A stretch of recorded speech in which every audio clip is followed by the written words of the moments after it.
Hello and welcome. I've got a power amp, a Marshall valve state.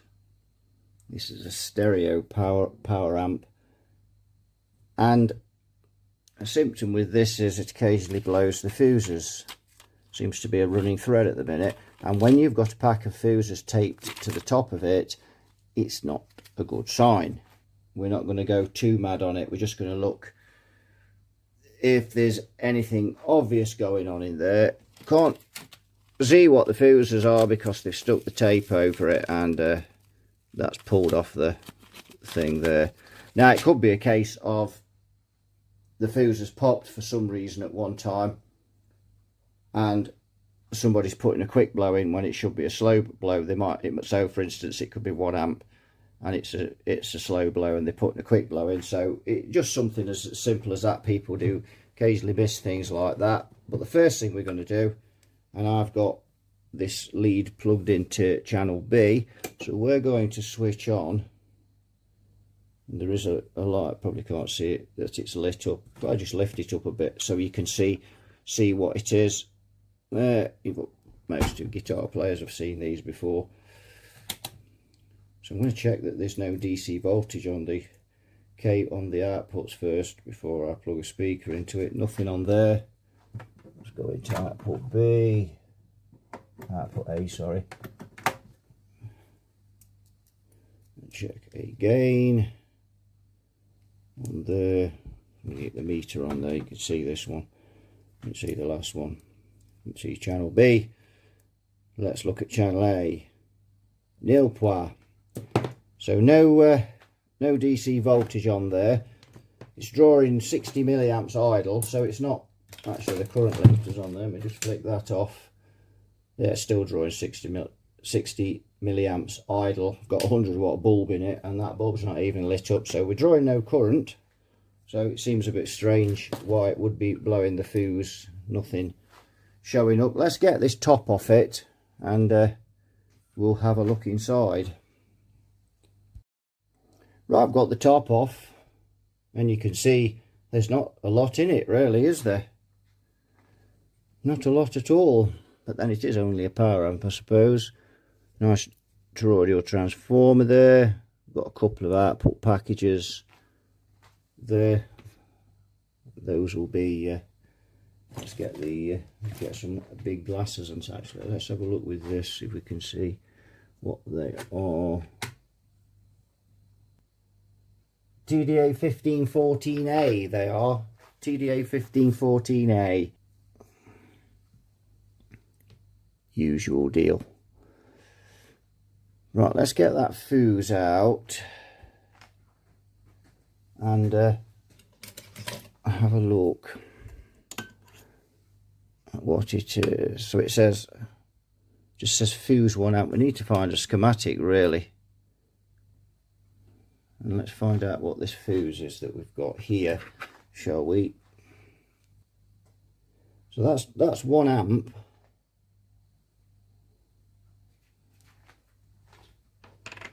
It just says fuse 1. So we need to look up a schematic really. So these fuses then that we've got here in the box, let's just have a look and see what these are. Yes, they're T1 amp. And I know we can't read what's on the box, but I always check them anyway. I always see what's written on them, because you know it's right then. So we've got a 1 amp fuse there. So I don't know whether Lee stuck those on the top then, because this is from the shop. So this is another night train special. It's like 10 to 9 at night. So again, I'm trying to get these in between the restorations. I'm trying to get some of these quicker jobs out of the way.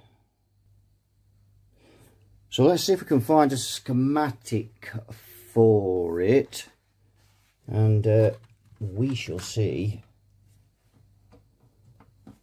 And it's the model 8004. So there we go, T1 amp. So yeah, that's correct, that's what's in it. Slow blow 1 amp fuse. Now the other thing that, you know, when someone says, oh, it's blowing a fuse, it could have been the fuse in the power lead, and maybe that's been from an extension or something, you know, they've been using with this when they've, you know, they've had other things plugged into it, or it's faulty extension or something, I don't know. But anyway, there doesn't seem to be anything wrong with that, and that just seems to be a bit of a quick video. I suppose we could have a bit of a play around with it, but we haven't really got I haven't got a preamp to shove into it really. So it's on, not even any volume controls on it. See if I can hear anything coming out of the speaker. Yeah, I can. So it's drifting again. All appears to be running okay. It does. It all appears to be running. Could try and snivel a signal into it. So the input's A, input B. Let's try and put something into input B.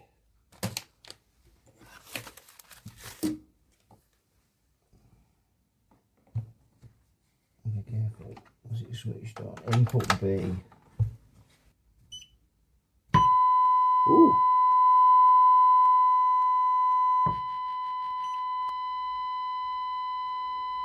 Well, there we go. That's a sensitive old thing, isn't it? That switch on the back. There we go. That's not as piercing, is it? Sounds like the caps have gone. Actually, if we put it on 50 Hertz. There we go, yeah. So even at 100 Hertz, it still sounds like the caps have gone, but it's better than that. 1 kilohertz sine wave, it's a bit, a little bit shrill on the camera audio. So that seems to work okay. And we can increase, go on to amplitude. So 0.3 volts. We see that's come up now. So we're drawing got the current limiter on. I don't think it'll make much difference when I take it off. Yeah, 110 milliamps we're drawing on there, and we've got 0.3 volts going into it off the signal source there. So let's pause that. We'll switch off and let's go into the other side. And that's working.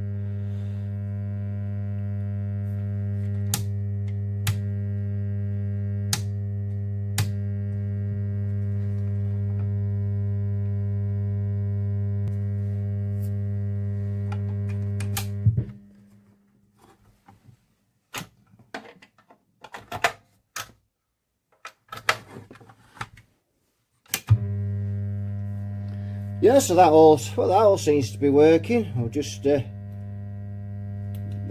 round and see if there's any double dry joints. Well, that all seems good. Let's just switch it off. Let's just see what sort of current we get on the meter. So if we go up, and oops, just take you across there so you can see that meter there. Should we zoom in on it a bit? Just so a bit of a flash of 620 there. Doesn't seem to be much wrong with that. So, but I think Lee bought this in a job lot of stuff, and the guy just said the fuse blew occasionally, but don't know. So there we go. I suppose we could try the guitar through it. It's becoming customary now on this channel to try the guitar through everything, even if it's a radio. Unless, of course, it's a series string radio, and then we're not very keen on plugging into those.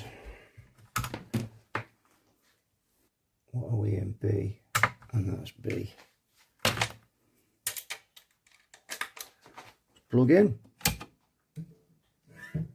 Oh yes.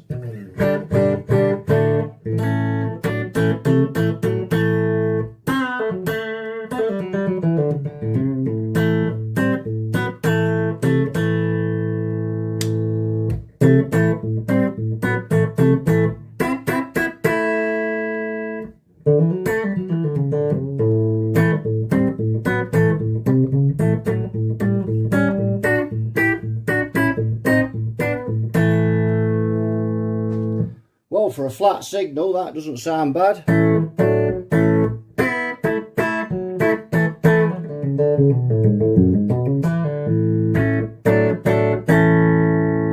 No distortion or anything.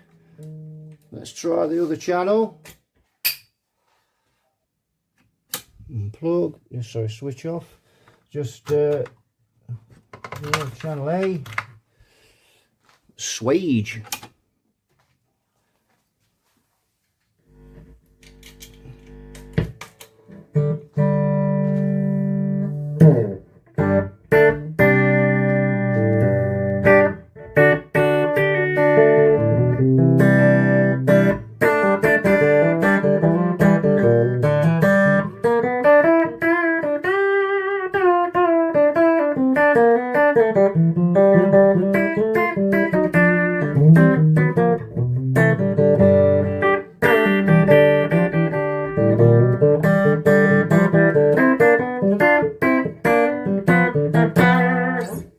So there we go, there doesn't seem much wrong with that, does there?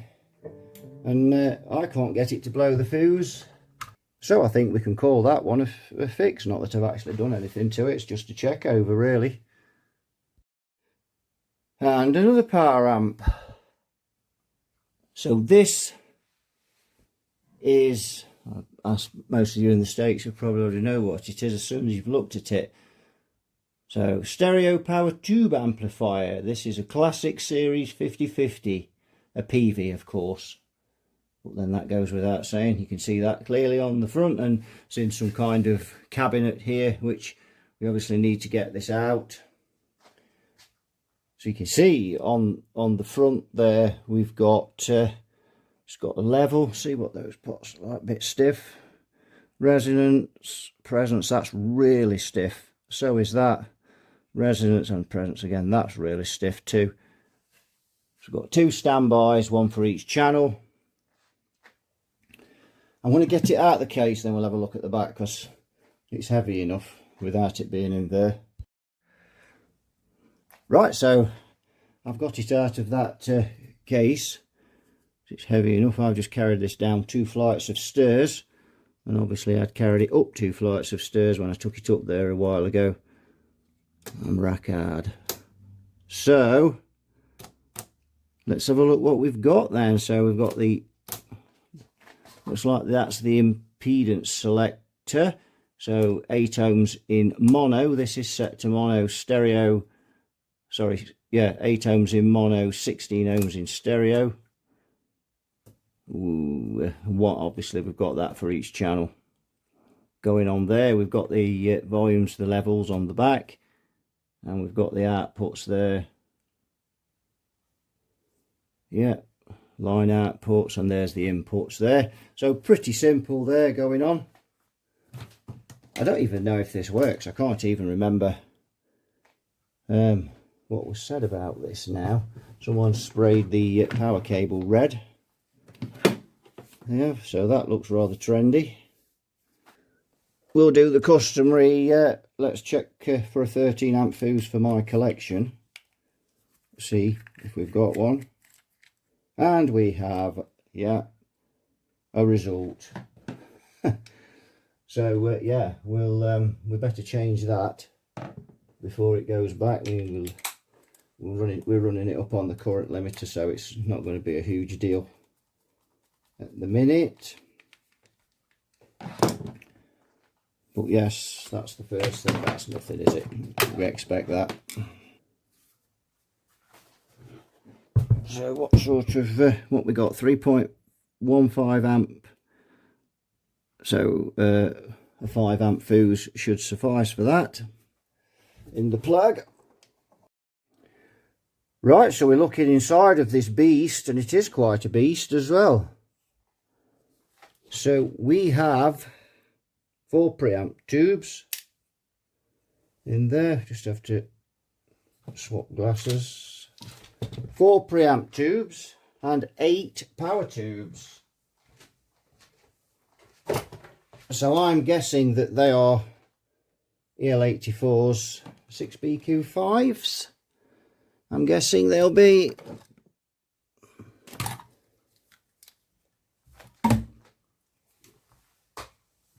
And of course the first thing we see is the IC caps in there, and we've got 2 down here at 450 at 22 microfarad in series by the look of it. Are they in series? No, they're not. Well, they could be on the board, but they don't look it.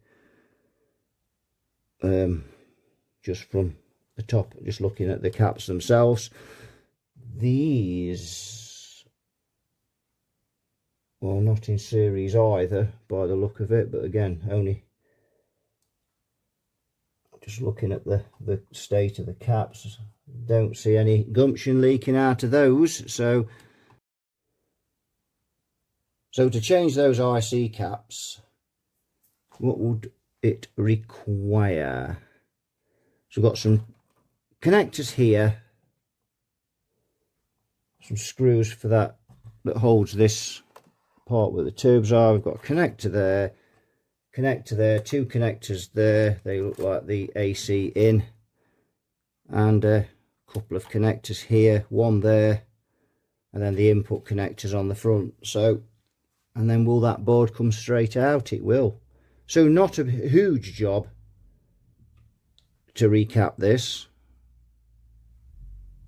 I'm guessing they've been in there a good few years. This looks an interesting bit of kit. Can't say I've ever had the lid off one of these before. You can see the 2 output transformers there, and the massive power transformer, which is obviously needed to run this beast, 2 channels. So yes, those look like EL84s. We can't see because of the cover, but I think they are. I'm not going to fish one, can't fish one out actually, so need to take all that assembly off to get to those. Just look at the bottom of the boards. Not sure, we don't see anything burnt. Nothing says there's been a problem with this. So we've got some fuses there, so I think we'll check those just to make sure that no one's put the wrong one in. To be honest, looking at this, it doesn't look like anyone's even been in it. Let's have a tube out actually, because that's always an indicator. Oh, made in China, someone has been in it. I can't believe they was. And that's a Peavey tube, so that one looks original. What does that say on the back? Made in China. Made in China.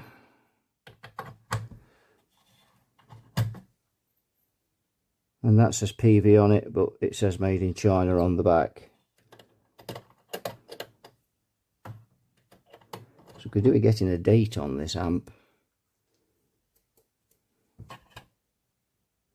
So let's go back to these fuses anyway. I can get that out. Try not to use anything metal on them, but I'm going to have to get something a bit more substantial to get those out. That's 3 amp, that one, and it's a quick blow 3 amp. Look at that capacitor there. Yeah, 3 amp. Does that look a bit overexposed again on the camera? Let's just flick the manual focus on that. Lose a bit of light if we can. It's just getting a bit overexposed. That's a bit better. Right, let's check this fuse and see if it's correct. And I can tell you straight away that it isn't by looking at it, because does that say F3 amp? Because this looks like a slow blow to me. It does. F3 amp. What's the other two? And then there is another one over here as well. Not easy to get these out either. Very awkward place to have these. And I don't want to force a screwdriver under the glass because of breaking it. Which is why I try to use the plastic doofra, but it won't get them out.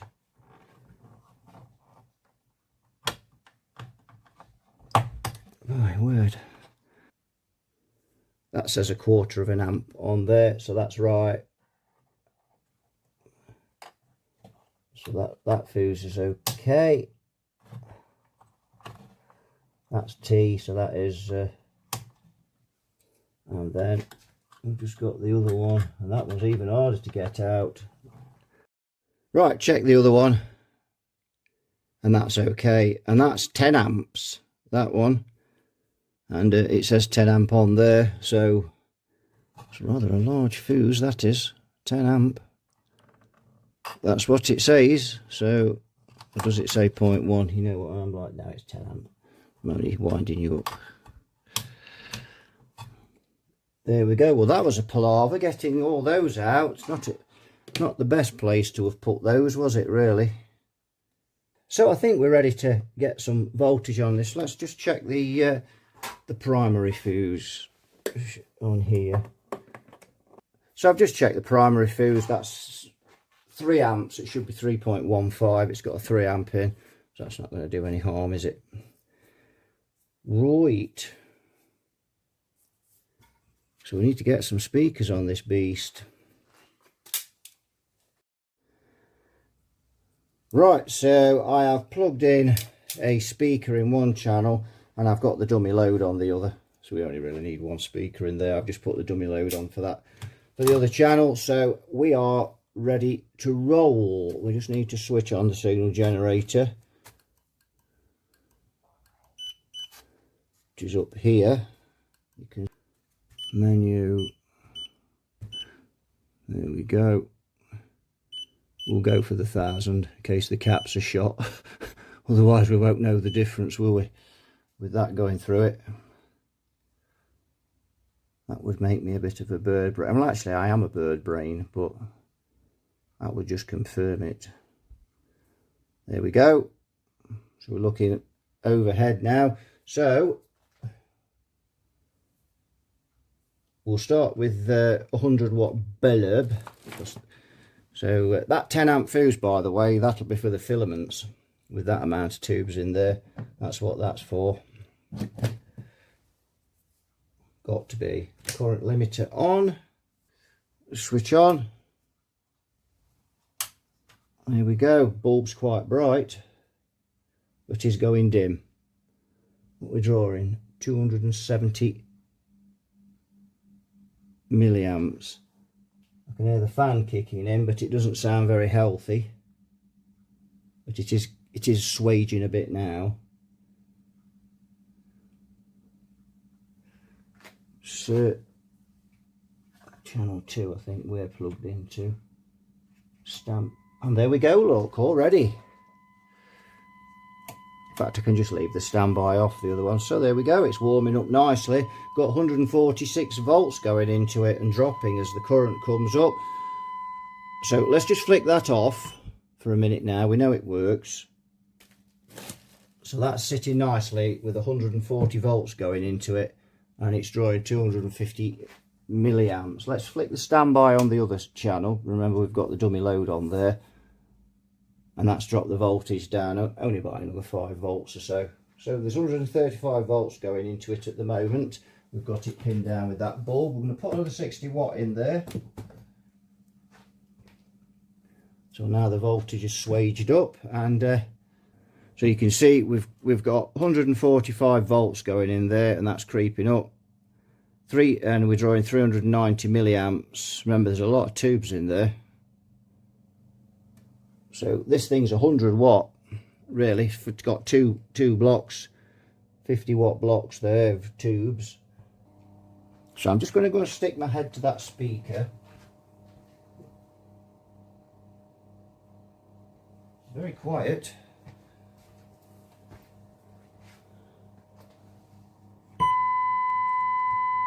Yeah. Right, let's go for a 200, another 100 watt bulb, so we'll have 200 watts of current limiting. And they're lit, but they're dim, but they're lit.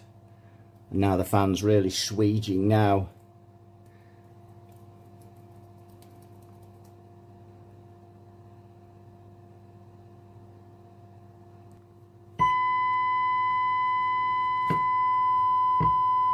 Yeah, so that's sounding okay. What we'll do is we'll swap channels to see if the other channel's fine. So we'll say that's on the dummy load. So yeah, you can see. So now you can see we've got 182 volts, 390 milliamps going in there. So that's, and we're drawing 68 watts. So that's swaging nicely on those bulbs. So now I bought some bigger bulbs for these beastly amps such as this one. So I've now got I've got a couple of 150. So I'm going to take out one of the hundreds and I'm going to put the 150 in with it, and it's swaging even more now. And that's now up to 208 volts, dropping again because we're getting better conductance. And now the current has gone up. So yeah, gone up quite a bit. So the reason I bought these, because somebody did leave a comment when I mentioned these bulbs before, saying I can't think what you want 300 watts of current limiting for, in a bit of a jest and a bit of a joke, but it is just for these big amps. So if you look now, we've got 202 volts going in there. So having big bulbs allows me to get that voltage up higher, closer to what it would be, but still have some protection on it. So that's why we have the bigger bulbs, or that's why I have them anyway. And I know everybody does things their own way, and I respect that. It's just the way I do it. I won't run anything without some form of protection on it, especially when it's first fired up. And when I'm working on things, and because if I can get the voltage close to within that window of 230, 240, I can test around in there, and it just gives me a bit of protection when I'm testing. With if I accidentally bridge something, I've got some current limiting on there. So that seems to be running most delightful. It is drawing some current, mind, considering it's only idling, isn't it?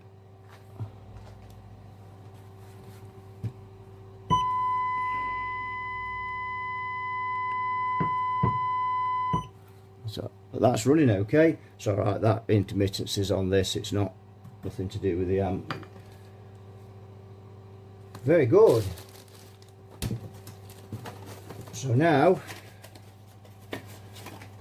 I'm going to pop in the other 150, take out the 100, and now I've got both of those in there.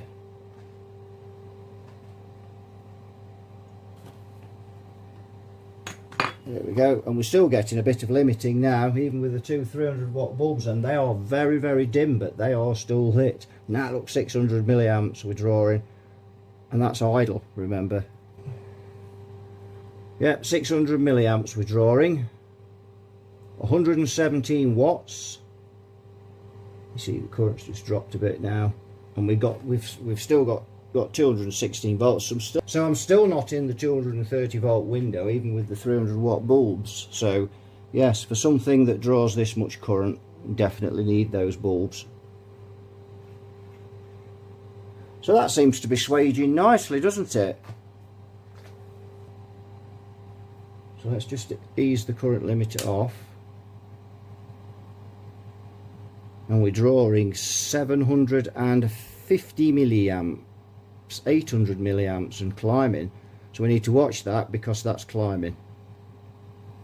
So have we got a tube?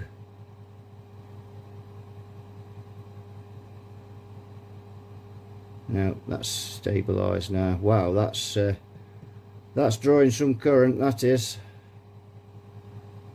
But I suppose it is like two amplifiers really in there. So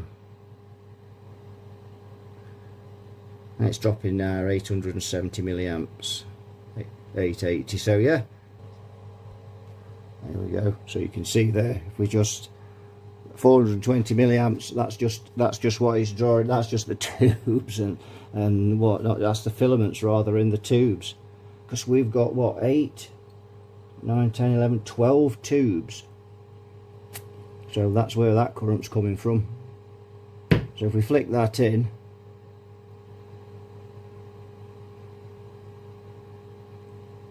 there,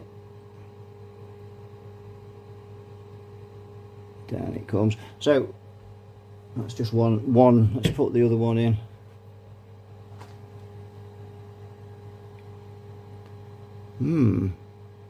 It's coming down now.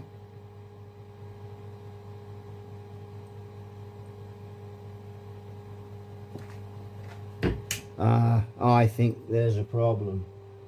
Just flick the current limiter on, and yeah, the bulbs were up bright and then they've gone dim again. So I think there's an issue with this.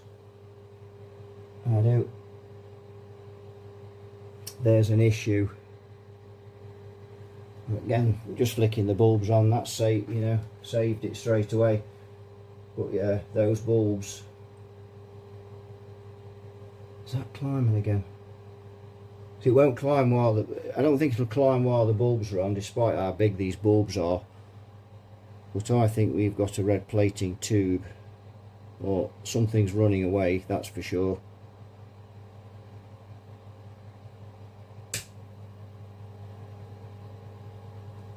Well, that is coming up, yeah, definitely 8.89. We'll not push it any further than that. Put the bulbs back on.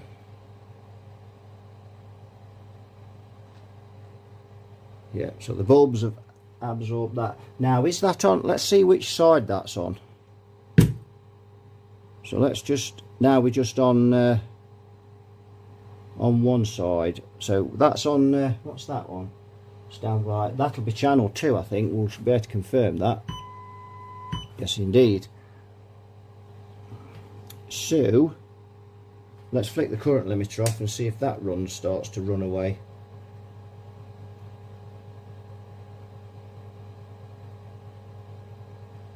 That's not showing any sign, is it? Oh, I don't know. No. Yeah, 630. Yeah, that's stable. So that looks stable. Let's put the limiter back on again. Right, let's take off that standby on that one. Interesting. Now that's at 390 milliamps. We're both in standby. Let's just flick that in now, that channel on its own. Let's just go and see what we get with this one.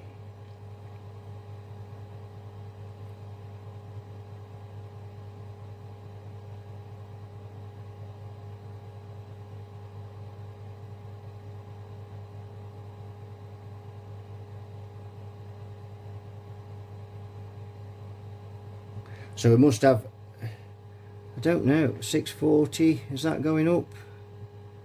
No.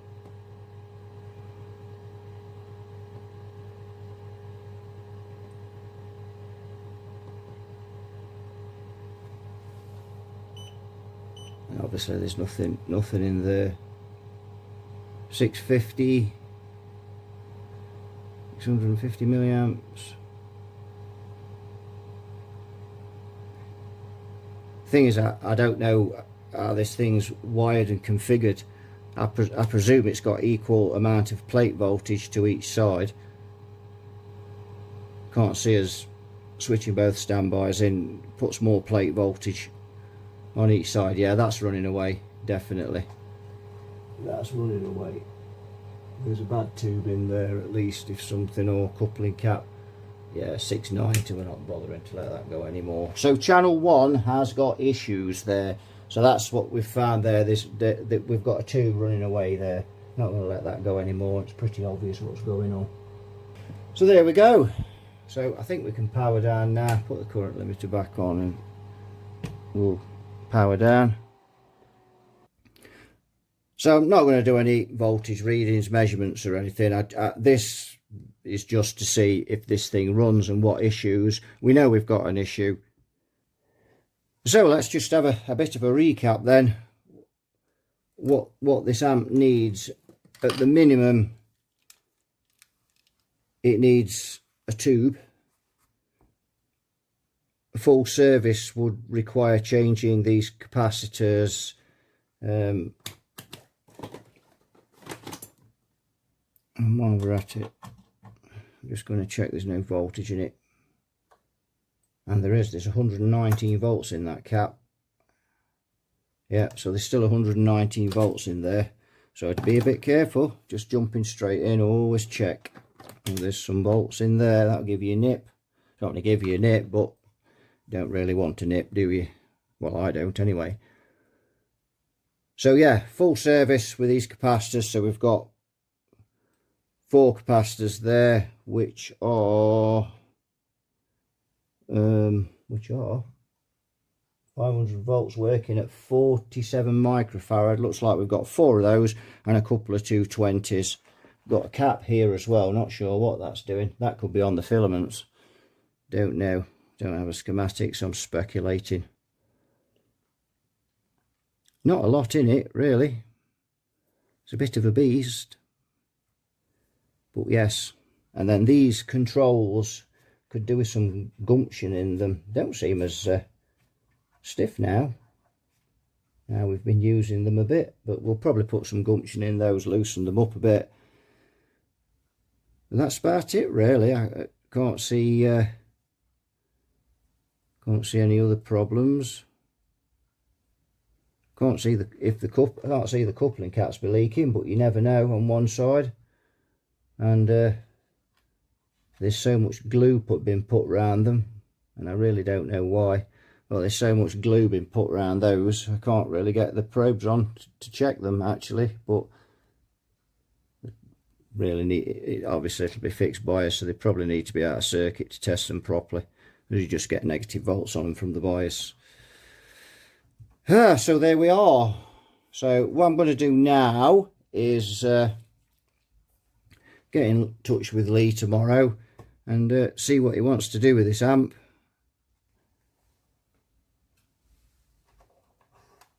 I've just spotted something there, or I think I have. So just going to go in and look at something on there that I've just spotted. There. Is that?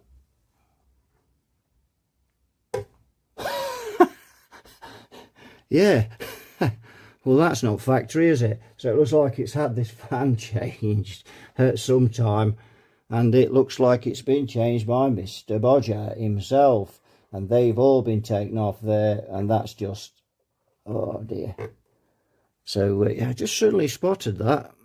I thought that doesn't look right, and that soldering is dreadful on there. I don't know if you can see that. Let me just see if I can get a good focus on it. There we go with the manual focus. Yeah, you see it a bit better now, maybe. So that's that, and the other wire from the fan has been put on there.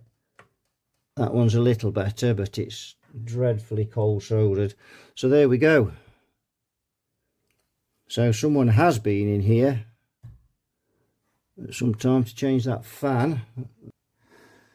Right, that'll do it for this one. A bit of a strange video, that, wasn't it? A couple of power amps there. I just thought I'd have a quick look at those on the old night shift there. And we'll see what Lee wants to do, and then this will appear in a part 2, and we'll service it and get it sorted and find out what's causing that runaway problem there. So thanks for watching. You all take care, and I'll see you all in the next one. Bye bye for now.